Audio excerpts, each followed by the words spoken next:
Hello everyone, back with me again Joseph, your host, and welcome back to our channel where we explore the lives of the saints. Today we're going to learn about a truly amazing saint, one of the very first disciples of the great Saint Benedict. His name is Saint Maurus, and his life is a powerful story of obedience, faith, and incredible miracles. Imagine being so obedient to God's will that you could do something impossible like walk on water. Well, that's exactly what happened to Saint Maurus. Okay, let's dive into his incredible journey. Saint Maurus was born around the year 512, which is over 1500 years ago. He came from a noble Roman family. His parents, who were devout Christians, wanted to give their son the best possible upbringing. So when Maurus was just a young boy, about 12 years old, they did something extraordinary. They brought him to Saint Benedict of Nursia, a holy man who was starting a new way of life for monks in a place called Subiaco. Maurus wasn't just sent to school there. He was offered to God to be raised in the monastery. This was a practice called being an oblate, along with another boy named Placidus. Maurus became one of Saint Benedict's very first and most beloved spiritual sons. Life in the monastery was all about prayer, work, and learning to follow God's will through obedience. Maurus excelled at this. He was known for his humility and his eagerness to follow the guidance of Saint Benedict. He saw Benedict not just as a teacher, but as a spiritual father who was leading him closer to Jesus. This deep trust and obedience set the stage for the most famous story of his life. One day, the younger boy, Placidus, was sent to fetch water from a nearby lake. As he leaned over to fill his pitcher, he slipped and fell into the deep water. The current was strong, and it quickly pulled him away from the shore. He was drowning. Back at the monastery, Saint Benedict suddenly had a vision of what was happening. He knew there was no time to lose. He turned to Maurus and cried out, "Brother Maurus, run!" The boy who went to the lake is being carried away by the water. Without a second of hesitation, Maurus did something incredible. He didn't stop to think about how he would save Placidus. He didn't question the command, simply obeyed. He asked for his abbot's blessing and then ran as fast as he could towards the lake. When he reached the shore, he didn't stop. He kept running, right out onto the surface of the water as if it were solid ground. He ran all the way to where Placidus was struggling, grabbed him by the hair and pulled him back to the shore, completely safe. It was only when he was back on dry land that Maurus looked back and realized what had just happened. He had walked on water, was completely stunned. When he returned to the monastery with Placidus, he told Saint Benedict about the miracle. But Maurus, in his great humility, didn't take any credit, insisted that it wasn't his doing. He said, "It was your command, Father, and your prayers that performed this miracle, not me. I was only being obedient." But Saint Benedict, just as humble, said it was Maurice's own obedience that God had rewarded. This beautiful story shows us the incredible power of trusting obedience to God. When we listen to God's will, spoken through those He has placed in authority over us, amazing things can happen. As Maurus grew into a young man, his holiness and wisdom became clear to everyone.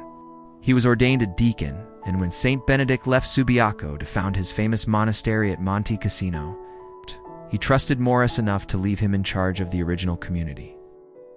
During this time, many people came to Maurus asking for prayers, and several miraculous cures were attributed to his intercession. He was becoming a powerful holy man in his own right, but he always pointed back to God as the source of all goodness. A few years later, around the year 543, a bishop from a land called Gaul, which we now know as France, sent a message to Saint Benedict. He asked if some monks could be sent to France to establish the Benedictine way of life there. Saint Benedict knew exactly who to send. He chose his faithful disciple Maurus.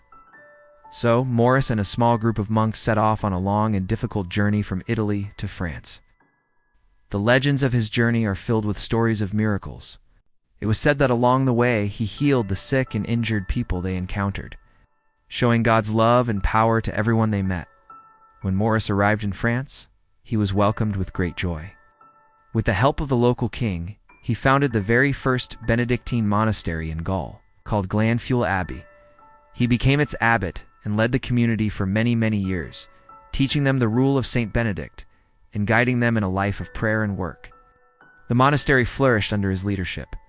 In fact, one tradition says that the monks at Glanfuel were the first to cultivate a famous type of grape called chenin, which is still grown in that region today. After decades of serving as abbot, Maurus felt his work was done.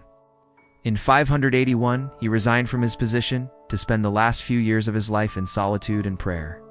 Preparing to meet the Lord, he passed away peacefully on January 15, 584. His feast day is celebrated on this date by Benedictines all over the world. While his traditional main feast day is January 15th, some calendars, including the Roman Martyrology after 1969, also note November 22nd, and he is commemorated on December 10th in certain contexts. So why is Saint Maurus such an important saint for us today? First, he is the patron saint of many people and causes. He is invoked against illnesses like rheumatism, epilepsy, and gout. He is also the patron saint of cripples, charcoal burners, and coppersmiths. In art, you'll often see him depicted as a monk holding an abbot's staff, or sometimes with a crutch or a spade, which is a tool used for digging. There is even a special blessing in the Church called the Blessing of Saint Maur, traditionally. It was given to the sick using a relic of the true cross, asking God for healing through the intercession of Saint Maurus. Today, because relics of the cross are so rare, the Church allows this blessing to be given using a Saint Benedict medal, connecting the disciple back to his spiritual father. The influence of Saint Maurus spread far and wide. Monasteries were named after him, and a famous group of Benedictine scholars was called the Congregation of Saint Maur. His name even lives on in surnames like Seymour. There's even a Saint Maur International School in Japan, founded by nuns whose congregation was inspired by him.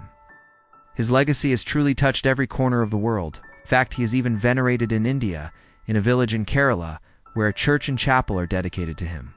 The life of Saint Maurus teaches us a vital lesson. True greatness comes from humility and obedience. He didn't seek fame or power. He simply wanted to do God's will. By emptying himself and trusting completely in God's plan, he became a channel for incredible miracles. His story of walking on water wasn't about having superpowers. It was about having super faith. It reminds us that when we say yes to God, even when it seems scary or impossible, he can work wonders through us that we could never imagine. Saint Maurus shows us that holiness isn't complicated. It starts with listening to God in our daily lives through our parents, our teachers, and the teachings of the church hand, responding with a trusting and obedient heart. Let's ask Saint Maurus to pray for us, that we might have the same spirit of humility and faith that he did. Saint Maurus, model of obedience and disciple of Christ, pray for us. Thanks for watching, everyone. I hope you were inspired by the amazing life of Saint Maurus. If you liked this video, please give it a thumbs up, share the video with your friends, and don't forget to subscribe so you won't miss our next journey into the lives of the saints. Take care, everyone. Stay healthy and hungry for holiness. See you next time, and God bless you always.